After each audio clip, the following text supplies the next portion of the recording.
皇后娘娘万安。起来吧。谢皇后娘娘。再过几天就是初一了，咱们要去安华殿祝祷，到时候切莫误了吉时。谨遵皇后娘娘吩咐。坐吧。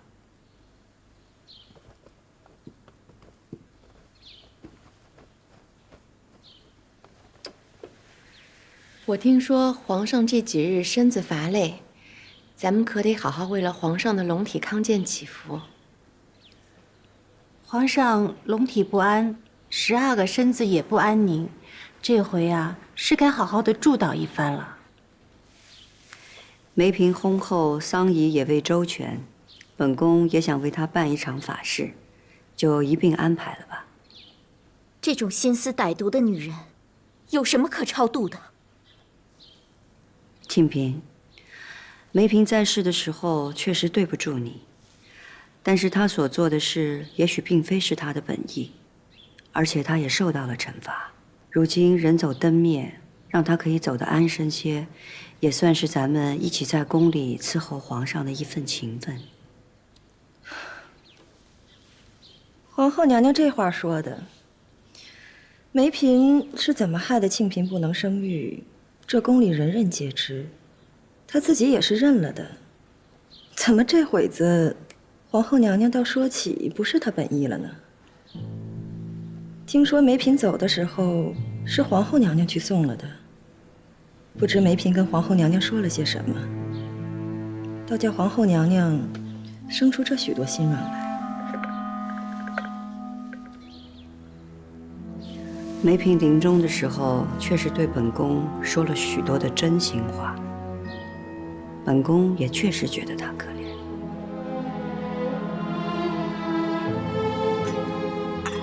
这狠毒之人，哪来什么真心，又哪来什么真话？梅嫔对着本宫认了是她害了庆嫔，这是真心话。梅嫔也跟本宫说，是她因为丧子之痛而失了心性。这是真心话。梅嫔还说，宫里的孩子可怜，从她的孩子到仪嫔的孩子，到孝贤皇后的七阿哥，不知道是着了谁的手，死得冤枉。这更是真心话。梅嫔和仪嫔的孩子是着了人的手，但七阿哥天生体弱，不是因染痘而薨的吗？就是。七阿哥是因他的乳母春娘生了痘，才染了痘疫早夭的，这也是满宫里都知道的，又有哪里冤枉？本宫也在想，宫里是传痘疫，但是长春宫算是平静，七阿哥天生体弱，伺候他的人一向谨慎，乳母更是并未出过长春宫，为何偏是他得了痘疫呢？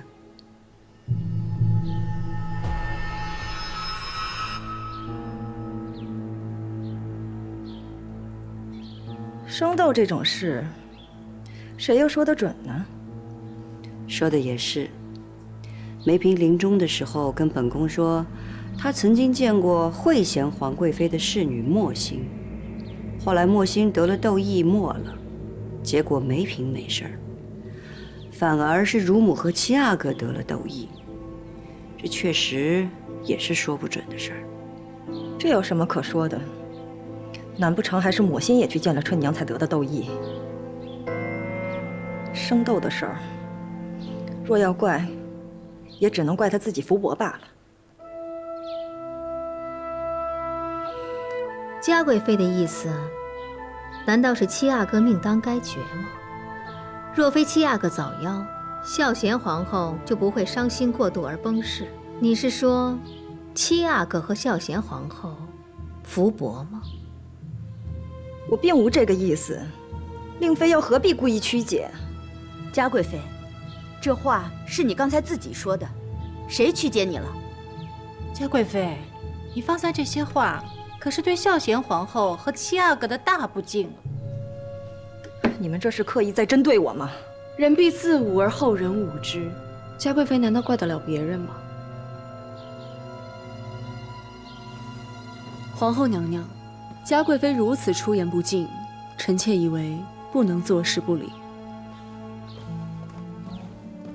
臣妾请皇后娘娘对嘉贵妃施以惩戒，以正宫规。起来吧，嘉贵妃，你言语不当，对孝贤皇后和七阿哥不敬，引得6宫侧目。那本宫就罚你替孝贤皇后和七阿哥画制100条经幡，送去圣水玉皇陵忏悔。在此之前，不得出齐襄宫。皇后娘娘故意刁难臣妾，臣妾要跟皇上去陈情。后宫的事，难道皇后娘娘不能自己做主吗？嘉贵妃你自己犯了错，还要去叨扰皇上？嘉贵妃，皇后娘娘已经很宽宥你了。嘉贵妃，你放心，本宫会向皇上回禀你今日所为，再看看皇上怎么处罚你。嘉贵妃娘娘，您请吧。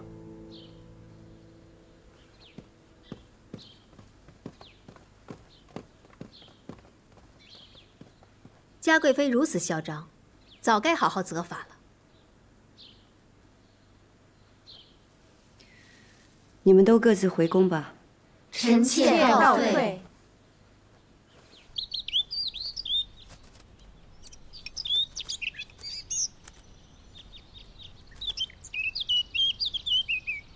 如意啊，嘉贵妃言语失当，你对她敲打教训，是分内应当。要她追思孝贤皇后和永从，也是情理中的事情。但嘉贵妃曾与孝贤皇后交好，纵然是孝贤皇后崩逝后，嘉贵妃有了争夺后位之心，也不能代表她谋害孝贤皇后母子啊。皇上还是觉得孝贤皇后崩逝，七阿哥早夭，嘉贵妃是无辜的。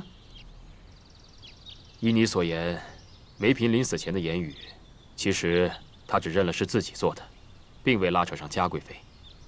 况且你也是隔了些时日才告诉朕的，怕是心里也有一处吧？即便如此，永皇临死的时候提到嘉贵妃，梅嫔的鹦鹉也是嘉贵妃毒死的，臣妾不得不疑心。如意啊，只有疑心没有实据，朕也不能动她。皇上是为了御事，你不能这么对朕说话。臣妾就知道皇上会这么对臣妾说。皇上，如果有一日嘉贵妃真的被证实犯了滔天大罪，皇上不会再姑息吧？若真有那一日，朕自有分寸。这画经幡之后，朕会让他赐血祝祷，以表虔诚和忏悔。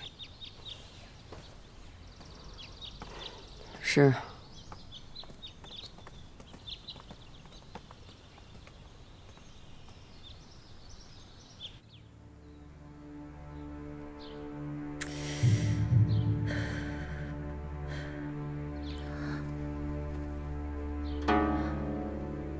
主儿，您暂且忍忍。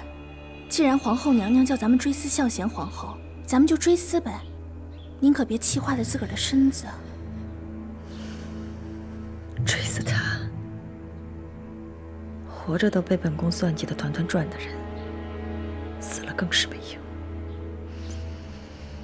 走着瞧吧，皇后。